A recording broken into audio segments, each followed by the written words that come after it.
Turkaci, Dauda Kahutu Rarara ya ce a hankali duk sai ya canza wa 'yan Kannywood sana'a. Wani sabon bidiyo da mawaƙi Dauda Kahutu Rarara ya bayyana a TikTok ya jawo cece-kuce sosai, inda mawaƙin ya bayyana cewa a hankali zai canza wa 'yan Kannywood sana'a daga shirya fina-finai zuwa sabuwar tafiyar siyasa ta Triple R. Sana'arka Triple R. Sana'arka Triple R. Najeriya sai Tinubu da kashin Shattima. Me sana'arka? Triple R Kannywood. Ina ne shagonka? Triple R Kannywood. Muna tare da kai nuna kusa da naka. Kullun shago na a buɗe ike. Muna da hujja. Muna da hujja ne. Muna da hujjoji. Na yin APC daga sama har ƙasa. Daga sama har ƙasa. Najeriya. A cewar mawakin, shiga kungiyar Triple R sana'a ce, kuma ita ce sana'ar da ta bi dacewa da 'yan fim ɗin a halin yanzu. Sai dai bayyanar wannan bidiyo ya jawo cece-kuce sosai a dandalin TikTok, inda wasu ke kallon lamarin a matsayin wani sauyi da zai iya shafar harkar fim da masana'antar Kannywood din, musamman ganin yadda mawakin cikin kankanin lokaci yake kokarin sauya akalar wasu daga cikin jaruman masana'antar. Wasu kuma suna ganin hakan na da alaka da tallafin kuɗi da ake baiwa wasu daga cikin jaruman, wanda haka ke sa wasu su karkata zuwa sabuwar tafiyar siyasar mawakin.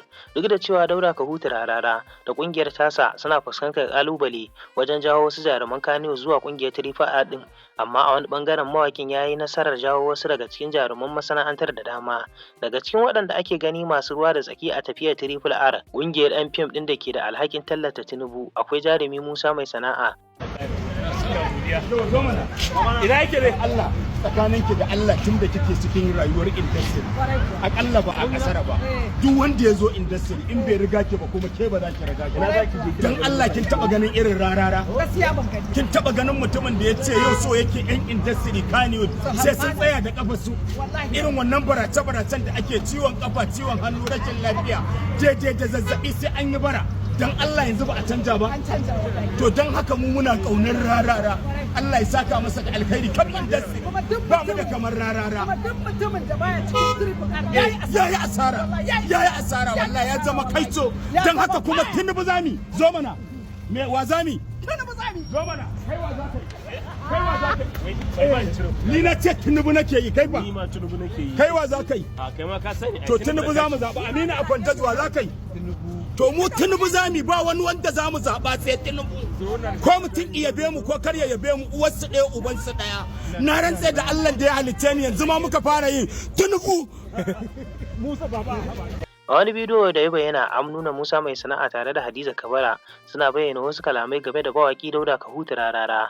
A cikin bayanan nasu sun bayyana cewa ba a taɓa samun wani mutum a masana'antar Kannywood da masana'antar ta dogara da shi kamar Dauda Kahutu Rarara ba. Wannan magana kuwa ita ma ta jawo cece-kuce da suka sosai. Wasu daga cikin masu bibiyar lamarin suna kallon cewa duk jarumin da ya fito yana tallata Bola Ahmed Tinubu ko kuma ya shiga wannan tafiya, to wannan jarumin ya riga ya rasa masoya da kuma masu goya mishi baya, domin mutane na kallon ba wani mutumin kirki da zai iya tallata Bola Tinubu a halin yanzu, saboda irin yadda ake fuskantar kalubale a arewacin kasar a halin yanzu. Sai dai maganar bata kare a nan ba. Wasu daga cikin jama'a sun mayar wa Musa Mai Sana'a martani, inda suka ce maganar da ya yi cewa babu wani mutum da yake taimakon 'yan masana'antar Kannywood kamar Dauda Kahutu Rarara bata inganta ba. A cewar masu sukar wannan magana, akwai mutane da dama da suka taimaka wa masana'antar Kannywood da kuma jarumanta a lokuta daban-daban. Wasu ma suna kallon lamarin ta wata fuskar daban. Suna ganin akwai yiwuwar Dauda Kahutu Rarara yana kokarin amfani da shaharar 'yan fim ne wajen karfafa tafiyar siyasar ta Triple R. Suna ganin akwai yiwuwar Dauda Kahutu Rarara yana kokarin amfani da shaharar 'yan fim din wajen karfafa tafiyar siyasar ta Triple R. A cewar wannan ra'ayi, idan har wasu daga cikin jaruman sun shiga kungiyar ne saboda tallafin da ake basu, to akwai tambayar abin da zai faru idan wannan buƙatar ta ƙare. Ma'ana idan an gama siyasar, shin za a iya ci gaba da kasancewa da jaruman a cikin kungiyar, koko ita ma za ta rushe kamar yadda sauran kungiyoyin da mawakin yake kafawa suke rushewa bayan ya gama cin burin shi na siyasa? Wannan shine abin da wasu daga cikin masu bibiyo wannan batu suke tambaya. Waɗannan tambayoyi ne suka sa maganar ta ci gaba da ɗaukar hankali a kafafen sada zumunta. Sannan akwai wata majiya da ke cewa an nuna wani mutum da aka ce yana da alaka da Dauda Kahutu Rarara. Sannan mutumin ya ce yana son ya ga mawakin amma har yanzu bai samu damar ganin mawakin ba. Assalamu alaikum wa rahmatullahi wa barakatuhu. Yan uwa da abokan arziki, ina son in tura muku wani sako ne dangane ga wannan dan uwa Rara ne. Kuma Rara ya gudu daga Katsina ya bar shi. To yanzu gashi Allah ya sa ya taho da jakarsa, ya ce sai ya ga Rara. Uwar kuɗi uban kuɗi da shi ko? Ka faɗa musu gaskiya abin da yake faruwa.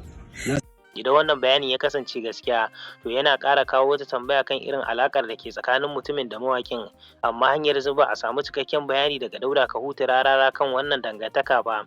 Abin da ya rage yanzu shine mu jira mu ga yadda wannan sabuwar tafiya za ta kasance. Shin Dauda Kahutu Rarara zai iya jawo ƙarin jaruman masana'antar zuwa ƙungiyarsa ta Triple R? Shin jaruman Kannywood za su ci gaba da kasancewa cikin wannan tafiya, ko kuwa wannan wani sabon salo ne da zai iya ƙara raba kan masana'antar Kannywood ɗin? Kai kuma mai kallo me kake tunani? Kana ganin ya dace in Kannywood ɗin su shiga harkar siyasa domin samun wata sabuwar sana'a, ko kuwa kana ganin ya kamata su tsaya kan sana'ar su ta fim da nishaɗantar da jama'a? Ka bayyana mana ra'ayinka cikin mutuntawa a sashen sharhi.